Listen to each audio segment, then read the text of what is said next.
कौन है दानों के इंद्र बलि और कौन है दानव?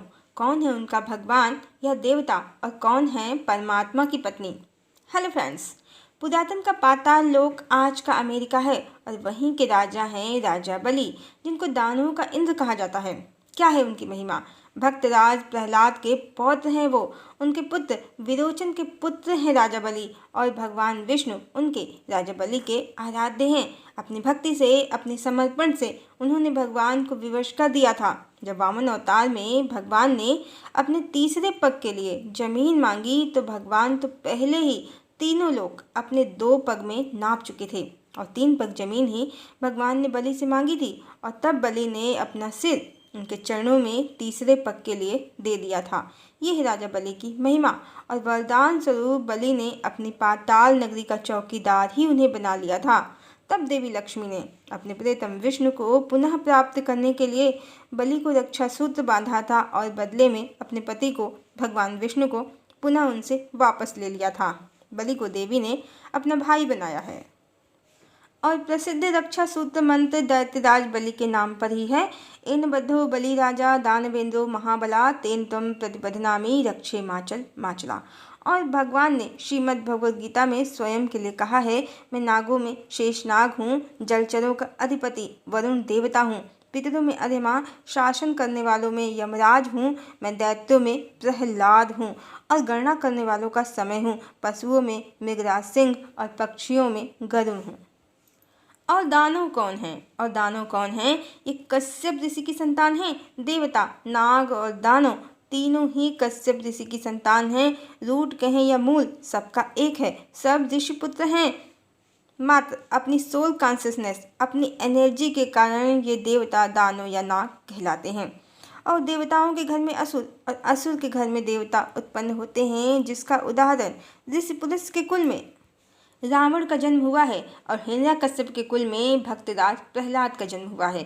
देवता और दानव दोनों ही कश्यप ऋषि की संतान हैं। देवताओं में भोगों की वृत्ति कम होती है, दानव और नागों में ज़्यादा होती है और कोई अंतर नहीं है।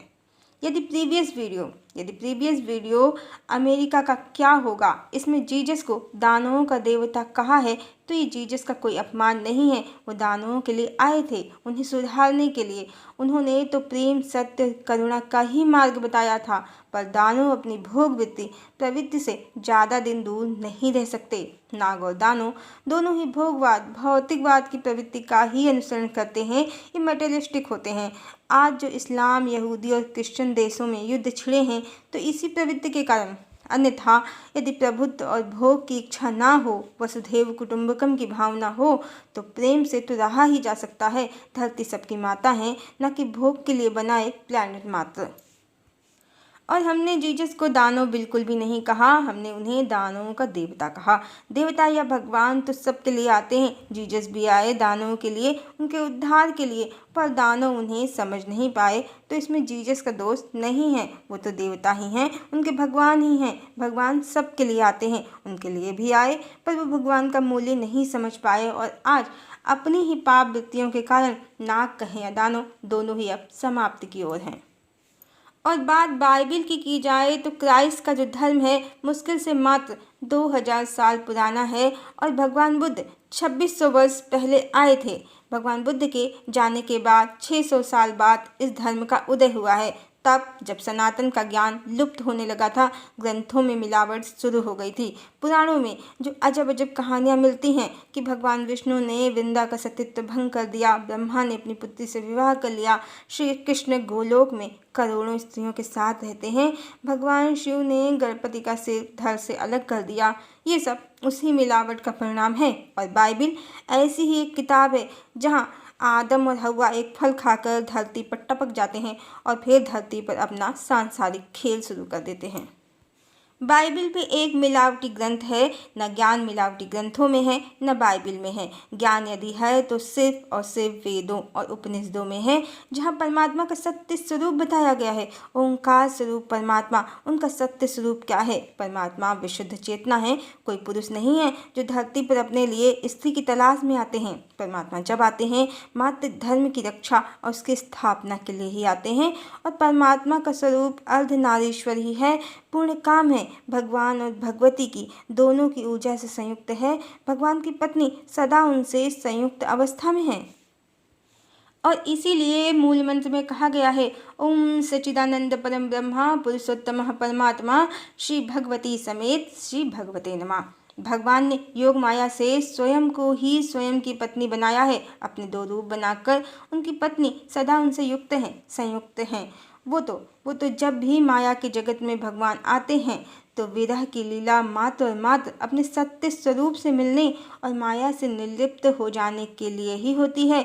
भगवती के लिए भगवान यत्न करते हैं जीवन पर्यंत और उन्हें लेकर वापस लौट जाते हैं लीला समाप्त होने पर, क्योंकि जीवन भर जिसकी कामना हो, जो इच्छा बलवती हो, वही किसी की भी गति का कारण बनती है। इसीलिए कार्य पूर्ण होने पर माया के जगत से निकल जाने के लिए ही भगवान स्वयं को भगवती से दूर करते हैं, विरह की लीला करते हैं कि उनकी ही इच्छा में वो तड़पे और अंततः उन्हें प्राप्त कर, पूर्ण रूप से प्राप्त कर माया के जगत से अपने परम लोक में पुनः जा सकें। यही भृगु ऋषि का श्राप है। भृगु ऋषि का श्राप कोई श्राप नहीं है, भगवान की धरती पर अवतरण और परम लोक में पुनर्गमन की कोडिंग मात्र है। और वेदों से जाने, उपनिषदों से जाने, गायत्री महाविज्ञान से जाने, भगवती साक्षात भगवान है, भगवान का स्त्री रूप है। भगवती कोई जीवात्मा नहीं है, शिव की शक्ति है और परमात्मा सिर्फ पुरुष नहीं है, वो भगवती से युक्त, शक्ति से युक्त पुरुषोत्तम परमात्मा है। परमात्मा ओंकार स्वरूप है, निराकार, निर्विकार और पूर्ण काम है। परमात्मा को पुरुष समझकर उनसे विवाह की इच्छा जो कलिकाल में स्त्रियों में उत्पन्न हुई है, तो मात्र पुराण और बाइबल जैसी किताबों को पढ़ने से ही उत्पन्न हुई है। जहाँ कहीं श्री कृष्ण की करोड़ों स्त्रियाँ बताई जाती हैं गोलोक में, तो कहीं जीसस की ब्राइड या दुल्हन कौन बनेगी, इसकी कहानियाँ सुनी सुनाई जाती हैं। जीसस तो वैसे भी परमात्मा के पुत्र हैं, परमात्मा नहीं। दूसरा, परमात्मा की पत्नी तो स्वयं परमात्मा है। शिव का जो शक्ति तत्व है वही उनकी पत्नी भी है और शक्ति भी है। परमात्मा की पत्नी परमात्मा से भिन्न नहीं है। बाकी भक्ति करके तो कोई भी परमात्मा को प्राप्त कर सकता है। मीरा ने प्राप्त किया है, सूर ने, कबीर ने, गुरु नानक ने प्राप्त किया है और भक्त प्रहलाद और ध्रुव प्रमाण हैं कि भक्त को भगवान चरणों में नहीं, बगल में भी नहीं, अपनी गोद में बिठाते हैं। हरि को भक्ति से पूर्ण रूप से प्राप्त किया जा सकता है, पर पत्नी तो परमात्मा की कोई जीवात्मा कभी नहीं बन सकती, क्योंकि परमात्मा स्वयं ही स्वयं की पत्नी हैं। वो और उनकी पत्नी का तत्व एक है, दो तत्व भी नहीं है कि कोई उन्हें उनसे अलग कर सके। हाँ, पूर्ण कुंडलनी जागृत करके यदि कोई अपना सत्य स्वरूप जान ले तो वो साक्षात ब्रह्म ही बन जाता है। फिर जो सुख ब्रह्मानंद का, परमानंद का, परमात्मा को प्राप्त है, उसे भी मिल जाता है। इसमें जरा भी संदेह नहीं है, क्योंकि हर चेतना शिव और शक्ति का, परमात्मा का पूर्ण प्रतिबिंब है। पूर्ण प्रतिबिंब जब भी परमात्मा मिलेंगे स्वयं के भीतर ही मिलेंगे, शक्ति को जागृत करने से ही मिलेंगे। बाकी कलिकाल में स्त्रियों की परम ब्रह्म से विवाह रचाने की इच्छा पर भगवती को हंसी जरूर आती होगी कि उनके प्रियतम ने कैसी माया रच दी है जिसे कोई काट ही नहीं पाता। हरिओम।